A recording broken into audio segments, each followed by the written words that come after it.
Hello everyone, this is ReCAPTCHA channel, and today I present to you a new lock. So as you can see here, this is the new lock, and that part is slightly inelegant.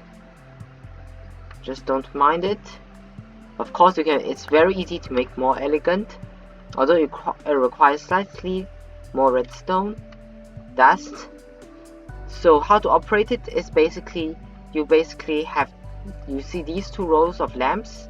So the yellow floor is the one we want to go to, and the magenta floor is the one we should be at right now. And of course, they have to go through this little door over here. Put it in the wrong. They have to go through this door over here to get to the yellow floor. So, how to operate it? So firstly, as you can see here, I have already made the lamps on both sides correspond, so the password is already correct. Oh, and then you press the button here,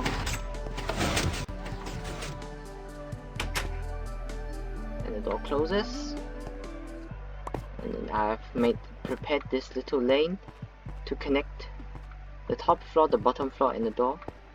And then as you can see here, this is a new passkey. So let me just write it down over here. 011 Let me check. 0011. Okay, that was the sound of my pen. Don't worry. And then basically you just go out. Just put a button here, and then the next time you enter this building, you will now enter the new password, which is why it's called a pin lock, because it's like a pin. You know those bank pin thingies.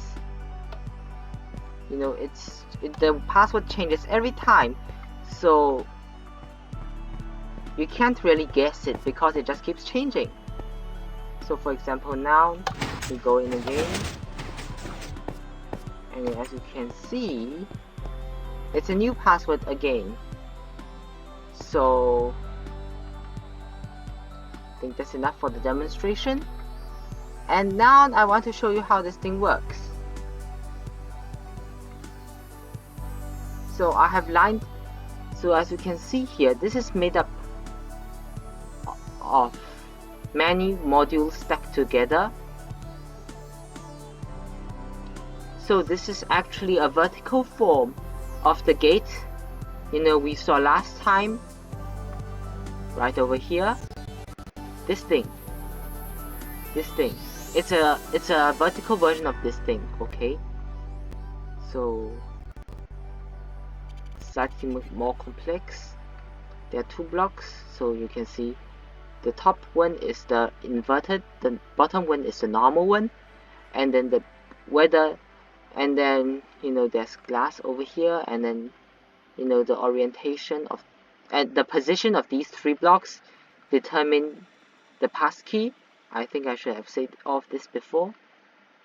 As you can see here,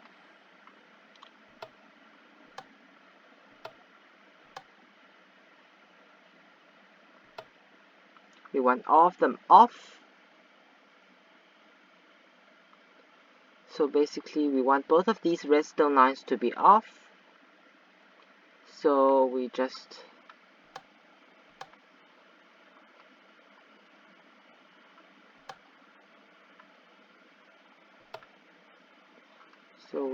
make it correspond to the passkey.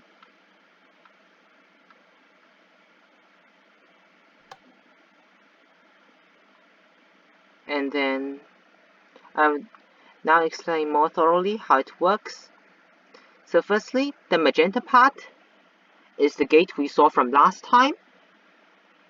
It's the so-called checker gate. So basically, the piston facing downwards at the top, and the lever have to be in the exact same position. And then at the back here are 2 rows of redstone dust. So all of it should be dark if it works. It's really obvious actually, if you know how that gate works.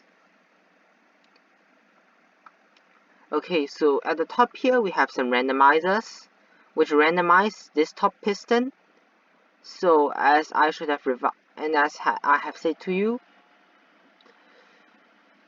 if you randomize the piston in that gate, you can get a random passkey system. So this is exactly what I mean by it. This is a bit vertical, so it's slightly confusing, but it's actually pretty okay. The lamps are just for ornamentation and for display purposes. No real reason. And definitely not related to anything below. So what happens when you press the button? Well, the button is connected to a piston, and when the passkey is correct, the piston pushes up, and then this door will be switched open, and there is an extender circuit over here, so it stays open for some time. And then walking down we have a monostable circuit to shorten the pulse, and then we have this bottom set of pistons. And what these pistons are doing is that, as I just showed you, this column of blocks control the passkey. So basically, they push back the passkey. As you can see, the bottom one pushes this big chunk, this column of 4 blocks back. And after that, let's walk up this little staircase.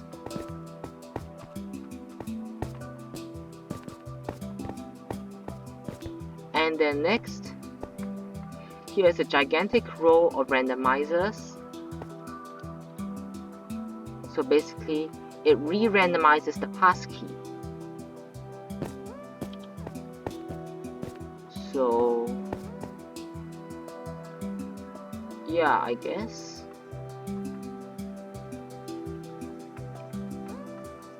We have slightly a bit of time left, so we will now proceed to build a version of the gate so you guys can see clearly how it is supposed to function.